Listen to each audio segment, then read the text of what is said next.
દેશ અને જુદા જુદા રાજ્યોમાં રાજ્યની કલા અને સંસ્કૃતિ સાથે જેઓએ પોતાના રાજ્ય અને દેશનું નામ રોશન કર્યું છે એવા કલાકારોના સન્માનની મોસમ ચાલી રહી છે। આવો જ એક ગૌરવ પુરસ્કાર એનાયત કરવાનો કાર્યક્રમ ગાંધીનગર ખાતે ગુજરાત રાજ્ય રમતગમત યુવા અને સાંસ્કૃતિક પ્રવૃત્તિઓ વિભાગ હસ્તકની ગુજરાત લલિત કલા અકાદમી દ્વારા યોજાયો હતો, જેમાં લલિત કલા ગૌરવ પુરસ્કાર પ્રદાન સમારોહ અને પુરસ્કૃત કલાકારોની કલાકૃતિઓનું પ્રદર્શન કરાયું હતું। રાજ્યના પ્રવાસન સાંસ્કૃતિક પ્રવૃત્તિઓ વગેરે વિભાગના મંત્રી મુળુભાઈ બેરાના અધ્યક્ષસ્થાને કાર્યક્રમ યોજવામાં આવ્યો હતો। ગુજરાતમાંથી ચિત્રકળા, છબીકળા અને શિલ્પકળાના જુદા જુદા કલાકારોને ગૌરવ પુરસ્કાર એનાયત કરવામાં આવ્યા હતા। ફોટોગ્રાફી માટે કચ્છના ખ્યાતનામ અંડે ઇન્ટરનેશનલ ફોટોગ્રાફી એવોર્ડ વિજેતા અરવિંદ નાથાણી, જ્યારે ચિત્રકળા માટે જાણીતા આર્ટિસ્ટ બિપિન સોનીને રાજ્યના પ્રવાસન સાંસ્કૃતિક પ્રવૃત્તિઓ વગેરે વિભાગના મંત્રી મુળુભાઈ બેરાના હસ્તે ગૌરવ પુરસ્કાર એનાયત કરવામાં આવ્યો હતો। આ પ્રસંગે અતિથિ વિશેષ તરીકે રાજ્ય કક્ષાના રાજ્યના પ્રવાસન સાંસ્કૃતિક પ્રવૃત્તિઓ વગેરે વિભાગ મંત્રી હર્ષભાઈ સંઘવી, અગ્ર સચિવ અશ્વિની કુમાર, રાજ્યના લલિત કળા અકાદમીના અધ્યક્ષ અલોક કુમાર પાંડે, કલા જગત સાથે જોડાયેલા મહાનુભાવો ઉપસ્થિત રહ્યા હતા। ગુજરાત સરકાર દ્વારા કચ્છમાં પસંદગી પામેલ અરવિંદ નાથાણી અને બિપિન સોની એનાયત થતા સાંસદ અને ગુજરાત ભાજપના મહામંત્રી વિનોદ ચાવડા, જિલ્લા ભાજપ પ્રમુખ દેવજીભાઈ વરચંદ, ધારાસભ્ય કેશુભાઈ પટેલ, વિધાનસભાના પૂર્વ અધ્યક્ષ નીમાબેન આચાર્ય, પૂર્વ કચ્છી મંત્રી વાસણભાઈ આહિર, પૂર્વ ધારાસભ્ય પંકજ મહેતા, પૂર્વ નગરપતિ શંકરભાઈ સચદે, લોહાણા સમાજના પ્રમુખ ડોક્ટર મુકેશ ચંદે વગેરે મહાનુભાવોએ શુભેચ્છા સાથે અભિનંદન પાઠવ્યા હતા। કચ્છમાં લગભગ 31 વર્ષથી મારી શોખની ફોટોગ્રાફી મતલબ કે હોબીને લીધે ફર્યા કરું છું અને ઘણું ફર્યો છું, પણ હજી સુધી કચ્છ પૂરું જોવાયું નથી। આ વર્ષે 2021-22નો ગૌરવ પુરસ્કાર મને જ્યારે ગુજરાત સરકારના લલિત કળા અકાદમીમાં દ્વારા મળ્યો છે ત્યારે બહુ રાજીપાની લાગણી અનુભવું છું। અને આ એવોર્ડ લેવા જ્યારે પહોંચ્યો ત્યારે ખબર પડી કે લગભગ 80 ઉપરની વયના લોકો પણ આ એવોર્ડ લેવા આવ્યા હતા અને એકાદ તો બિચારા રજા લઈ ગયા હતા દુનિયામાંથી અને એમના પુત્ર લેવા આવ્યા હતા। આ એવોર્ડ સમારંભ ખૂબ સારો રહ્યો। કેબિનેટ મિનિસ્ટરના હસ્તે આ એવોર્ડ અપાયો। એમાં ગુજરાત રાજ્યમાંથી કુલ 24 વ્યક્તિઓને ગૌરવ એવોર્ડ અપાયો છે। એમાં 8 તસવીરકારો, 8 ચિત્રકલાવાળા અને 8 શિલ્પકળાવાળાને અપાયો છે। આ એવોર્ડ તમને કયા બાબતે મળ્યો? આટલા વર્ષોની સખત મહેનત અથવા રજડપાટ અને કચ્છની તાસીરને આટલા વર્ષો સુધી કચકડે કંડારી એમને કોઈ સ્વાર્થ અને ધ્યેય વગર કે ભાઈ આ એક કલ્ચર છે, એક ધરોહર છે અને જે રીતની અત્યારનો જે માહોલ છે અને બધું બદલતું જાય છે અને ખાસ કરીને ભૂકંપમાં તો ખૂબ બદલી ગયું ભૂકંપ પછી તો, એ રીતે જૂની જે આપણી ધરોહર છે, સાંસ્કૃતિક ધરોહર, લોકોના પહેરવેશ, લોકોની રહેણી કહેણી, લોકોનું જીવન અને લોકો કઈ રીતના રહે છે એ બાબતનું જે દસ્તાવેજીકરણ અથવા તો ચિત્રીકરણ કર્યું મારી તસવીરોમાં અને આ મહેનતને ધ્યાને લઈને સરકારે મને નવાજ્યો છે, એમનો પણ હું ખૂબ આભાર માનું છું।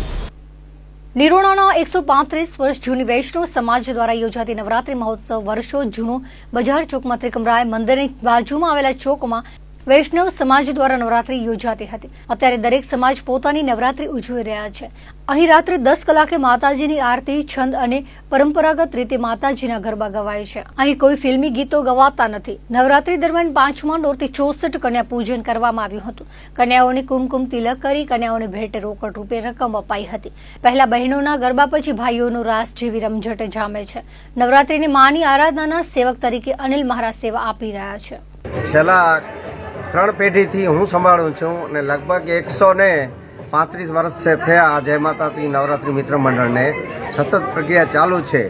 અને જ્યારે પણ આ સાંસ્કૃતિક પ્રોગ્રામ હોય, બાલિકાઓનો પ્રોગ્રામ હોય ત્યારે આપણે ધર્મના આયોજન પ્રમાણે આપણે નવરાત્રી ચાલે છે। ક્યારે રાસ ગરબા સિવાય કોઈ અહીંયા પ્રોગ્રામ થતા નથી કાયમને માટે સામાજિક સાંસ્કૃતિક કાર્યો થતા હોય છે. નવરાત્રિ મહોત્સવ કાયમને માટે ઉજવાય છે. છેલ્લા 29 વર્ષથી અમે સંભાળી છે, એનાથી પહેલાં જે પેઢીઓ સંભાળતી, પણ અમને એટલો અનુભવ છે કે આજે આ જગ્યાએ બધા સારો જ કાર્ય થઈ રહ્યા છે. પહેલા વર્ષોથી આખા ગામમાં એક જ ગરબી થતી હતી. જ્યારે ગામ મોટો થયો, દરેક સમાજો મોટી થઈ, ત્યારે સમાજ વાઇઝ ગરબી થઈ. પણ આ જે છે જૂનો ને જાણીતો, એ આજે પણ અખંડ જ્યોત ચાલુ છે અને માતાજી કરશે તો ચાલુ જ રહેશે. આમાં કોઈ વિઘ્ન આવવાનો નથી. શહેરની નવરાત્રિ આજની તારીખમાં મોડર્ન નવરાત્રિ છે. એમાં બધે ગીત ને ચાલે છે. અત્યારે અમે કેટલા વર્ષોથી ખાલી રાસ ગરબા જ ગાઈએ છીએ. કોઈ જાતનું ગીત અહીં ગવાતું નથી. અને છેલ્લા લગભગ 130 વર્ષથી આ ગરબી થાય છે. એમાં અમે સંયુક્ત બધે સાર્વજનિક છે, સમજી લો ને. આ ગરબી બધેની કોઈ બધેને સામેલ થવાની આજ્ઞા છે. રાજકોટ સ્થિત રણછોડદાસજી ચેરિટેબલ ટ્રસ્ટ કે જે માનવ સેવા એ જ પ્રભુ સેવાના સૂત્રને સાર્થક કર્યું છે અને અનેક લોકો માટે સેવાકીય પ્રવૃત્તિઓ હાથ ધરવામાં આવી રહી છે.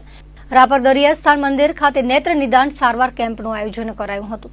82માં નેત્ર નિદાન સારવાર કેમ્પમાં ડોક્ટર અલ્કેશ ખેરડિયા, પ્રવીણ જાપડિયાએ દર્દીઓની તપાસણી કરી હતી. આ કેમ્પમાં 100 જેટલા દર્દીઓની તપાસણી કરાઈ હતી, જેમાં 40 દર્દીઓને મોતિયા વેલના ઓપરેશન માટે રાજકોટ સ્થિત રણછોડદાસજી ચેરિટેબલની હોસ્પિટલ ખાતે ઓપરેશન માટે સંસ્થા દ્વારા લક્ઝરી બસ દ્વારા આવવા જવાની વ્યવસ્થા કરવામાં આવી છે.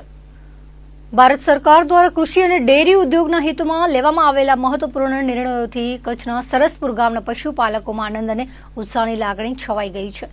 સહકારથી સમૃદ્ધિ પ્રોજેક્ટ અંતર્ગત કેન્દ્ર સરકારે તાજેતરમાં વિદેશથી કૃષિ અને ડેરી ઉત્પાદનોની આયાત પર પ્રતિબંધ મૂક્યો છે, તેમજ જીએસટીના દરોમાં રાહત આપી છે. આ ઐતિહાસિક નિર્ણયથી સહકારી મંડળીઓ તથા દૂધ ઉદ્યોગને સીધો લાભ મળ્યો છે. પરિણામે પશુપાલકો, ખાસ કરીને ગ્રામીણ મહિલાઓ આત્મનિર્ભર બનવાની દિશામાં આગળ વધી રહ્યા છે. વડાપ્રધાન નરેન્દ્ર મોદીના સહકારિતા ક્ષેત્રને મજબૂત બનાવવાના વિઝન અંતર્ગત લેવામાં આવેલા આવા દ્રઢ નિર્ણયોનો લાભ દેશભરના સહકારી મંડળીઓને મળી રહ્યો છે. આથી કચ્છના સરસપુર ગામના પશુપાલકોએ વડાપ્રધાનને પોસ્ટકાર્ડ દ્વારા અભિનંદન પાઠવીને દિલથી આભાર વ્યક્ત કર્યો હતો. પશુપાલક નિલેશ ગાગલે જણાવ્યું હતું કે દેશ બહારથી કૃષિ અને ડેરી ઉત્પાદનોની આયાત પર પ્રતિબંધ મૂકવાના નિર્ણયથી ગ્રામ્ય સ્તરે પશુપાલકોને વધુ મજબૂતી મળશે અને ખાસ કરીને ગામડાની બહેનો વધુ આત્મનિર્ભર બનશે.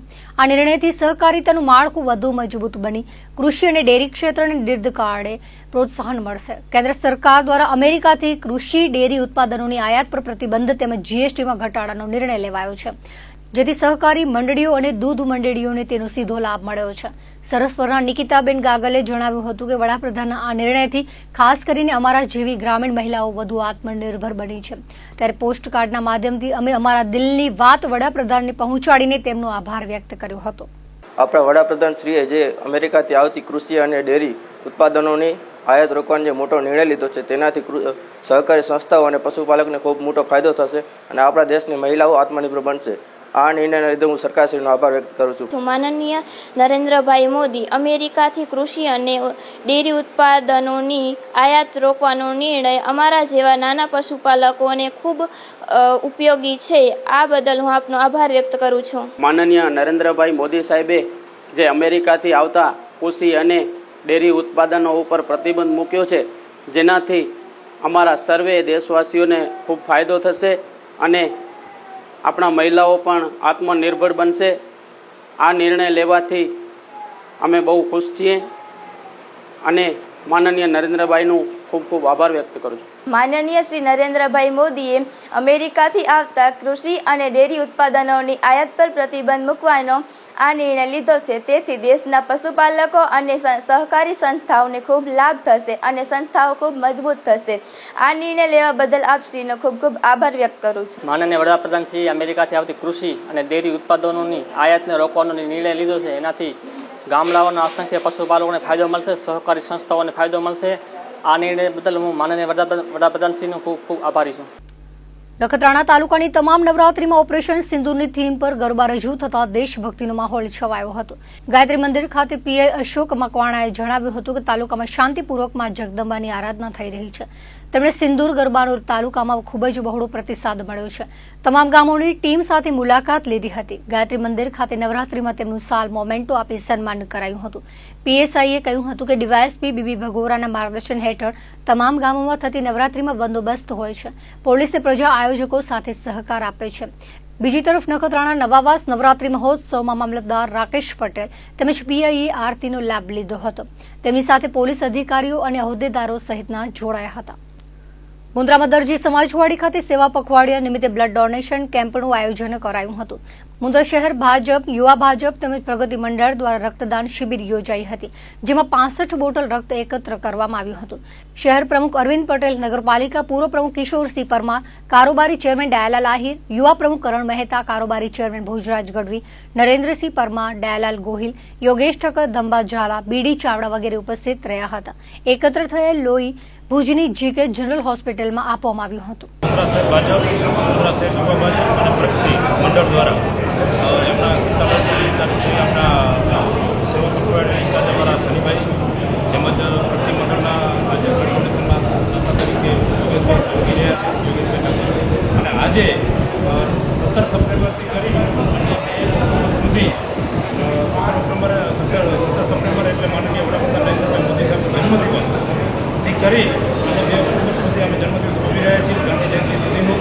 અને આજે મેગા બ્લડ ડોનેશન અમે કેમ્પનું આયોજન કરવામાં આવ્યું છે. મુન્દ્રા શહેર ભાજપ, મુન્દ્રા યુવા ભાજપ અને પ્રગતિ મંડળ દ્વારા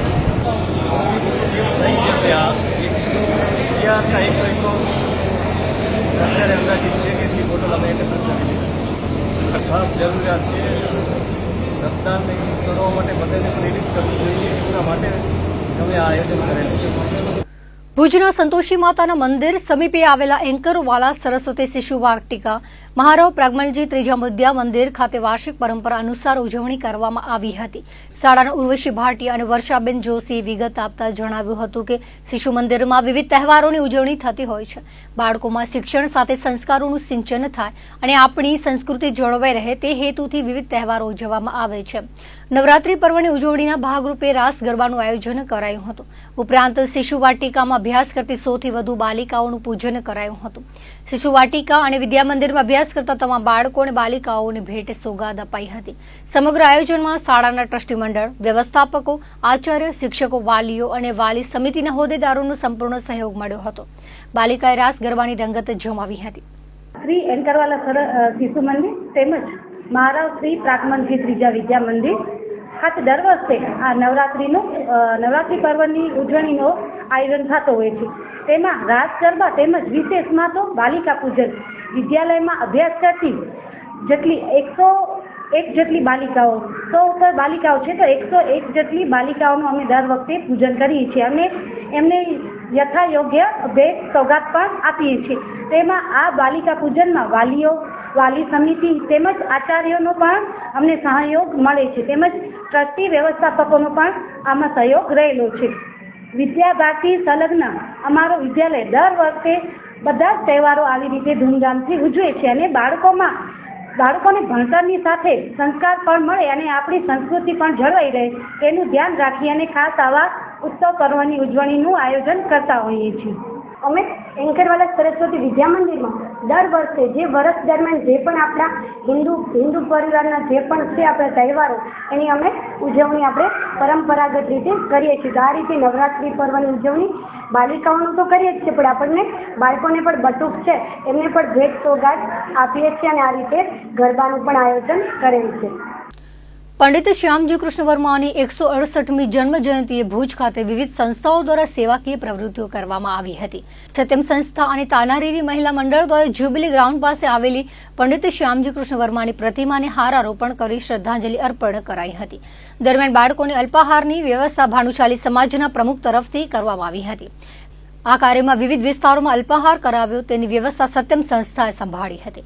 ભુજ ભાનુશાલી મહાજન દ્વારા પંડિત શ્યામજી કૃષ્ણ વર્માની પ્રતિમાને હારારોપણ કરી શ્રદ્ધાસુમન અર્પણ કરાયા હતા. 200 વર્ષની ગુલામ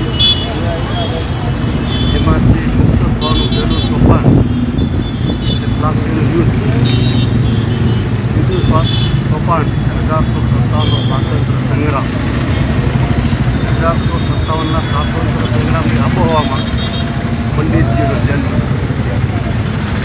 ત્રીજું અને મહત્વનું સોપાન 1905 થી 1931 શસ્ત્ર ક્રાંતિ દ્વારા સત્યાગ્રહ.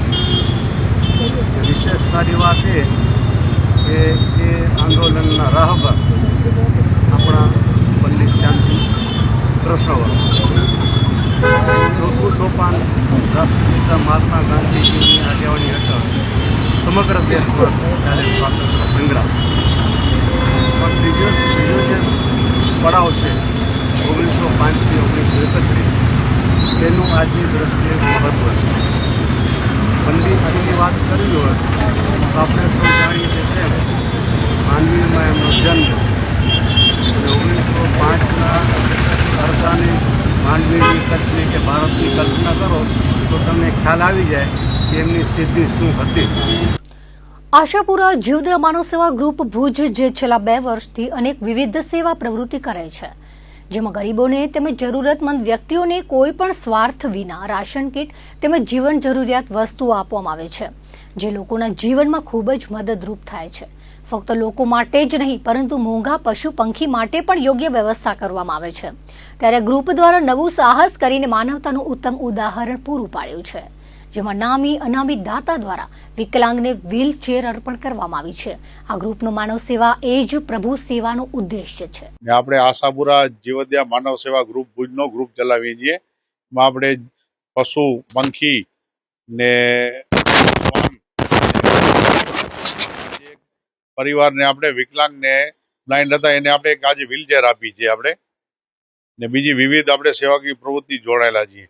મદદરૂપ માટે આવે કે એને ખાસ જરૂર છે, એમની પાસે પરિસ્થિતિ બહુ ખરાબ છે તો અમારા ગ્રુપથી માધ્યમથી એમાં ટેલ નાખીને એની આપણે મદદ કરી શકીએ છીએ, એને દવા લઈ લઈએ છીએ. આપણે કોઈ પણ જરૂર હોય તો અમારો સંપર્ક કરો. તમે બનતી કોશિશ આપણે તમારી મદદ કરશું. આપણે આશાપુરા જીવદયા માનવ સેવા ગ્રુપ દ્વારા. કચ્છી ભુજ ભાનુશાલી મહાજન યુવક મંડળ મહિલા મંડળ દ્વારા કુમારિકા પૂજન અને નવરાત્રી મહોત્સવ યોજવામાં આવ્યો હતો, જેમાં 101 નિયાણીઓને લાણી આપી એમનું પૂજન કરવામાં આવ્યું હતું. પ્રોફેસર બીનાબેન ભાનુશાલીએ જણાવ્યું હતું કે 101 કુમારિકાઓને પૂજન કરી જનરલ રાઉન્ડ સાથે બાળકોને પ્રોત્સાહિત ઇનામ આપવામાં આવ્યા હતા અને લકી ડ્રોનું પણ આયોજન કરાયું હતું, જેમાં 30 ઇનામો રાખવામાં આવ્યા હતા. માતાજીના ઇતિહાસ અને સ્ત્રી સશક્તિકરણના ઉદ્દેશ્ય અંગે સમજ આપવામાં આવી હતી. સી ટીમ ઉપસ્થિત રહીને દરેક બહેનો અને દીકરીઓને વિશેષ માહિતગાર કર્યા હતા. પાવરપટ્ટીના મુખ્ય ગામ નિરોણા ખાતે રાષ્ટ્રીય સ્વયંસેવક સંઘ દ્વારા વિજયાદશમીના ઉત્સવ નિમિત્તે કાર્યક્રમ યોજાયો હતો. કાર્યક્રમની શરૂઆતમાં નિરોણા ગામના મુખ્ય માર્ગો પર સંઘના પૂર્ણ ગણવેશમાં બેન્ડ સાથે પથ સંચલન કરવામાં આવ્યું હતું. ત્યારબાદ મેદાન પરના કાર્યક્રમમાં શસ્ત્ર પૂજન કરાયું હતું. વિશ્વનું સૌથી મોટું સ્વયંસેવી સંગઠન એટલે રાષ્ટ્રીય સ્વયંસેવક સંઘની સ્થાપના 1925માં વિજયાદશમીના દિવસે થઈ હતી. આ વર્ષે આરએસએસને 100 વર્ષ પૂર્ણ થતા સમગ્ર દેશ સંઘ શતાબ્દી વર્ષ ઉજવી રહ્યું છે. કાર્યક્રમના મુખ્ય ઉદ્બોધનમાં હિન્દુ ધર્મમાં વિજયાદશમીની ઉત્સવના મહત્વ વિશે વાત કરી હતી. ગ્રામજનો માટે રાષ્ટ્રવાદી પુસ્તકોનું પ્રદર્શન પણ રાખવામાં આવ્યું હતું. આ કાર્યક્રમમાં સહભાગી થવા સમગ્ર તાલુકામાંથી અગ્રણીઓ તેમજ સમાજના દરેક વર્ગના ભાઈ બહેનો મોટી સંખ્યામાં ઉપસ્થિત રહ્યા હતા. રાપર નગરપાલિકાના સૌથી યુવા પ્રમુખ તરીકે કામગીરી કરતા ચાંદભાઈ ભિંડેના જન્મદિન નિમિત્તે સેવાકીય કાર્યો કરાયા હતા. ચાંદ ભિંડે 29 વર્ષ પૂર્ણ કરી 30મા વર્ષમાં પ્રવેશ કર્યો છે. ત્યારે નગરપાલિકાના પ્રમુખ દ્વારા જન્મદિવસની ઉજવણી કરાઈ હતી, જેમાં રાપર સામૂહિક આરોગ્ય કેન્દ્ર ખાતે સગર્ભા માતાઓ તેમજ દાખલ દર્દીઓને ફ્રૂટ અને ગ્લુકોઝ વિતરણ કરવામાં આવ્યું હતું. ઉપરાંત ગ્રામ્ય સેવા સંગઠનમાં મંદબુદ્ધિજનોને અલ્પાહાર આપવામાં આવ્યો હતો. કેશવ આશ્રમ શાળામાં વિદ્યાર્થીઓ અને વિદ્યાર્થીનીઓની સાથે જન્મદિવસની ઉજવણી કરી હતી. દર્શક મિત્રો, આ હતા અત્યાર સુધીના કચ્છ ટીવી ન્યૂઝ. ફરી મળીશું નવા સમાચારો સાથે, નવી અપડેટ સાથે. ત્યાં સુધી મને રજા આપશો. નમસ્કાર.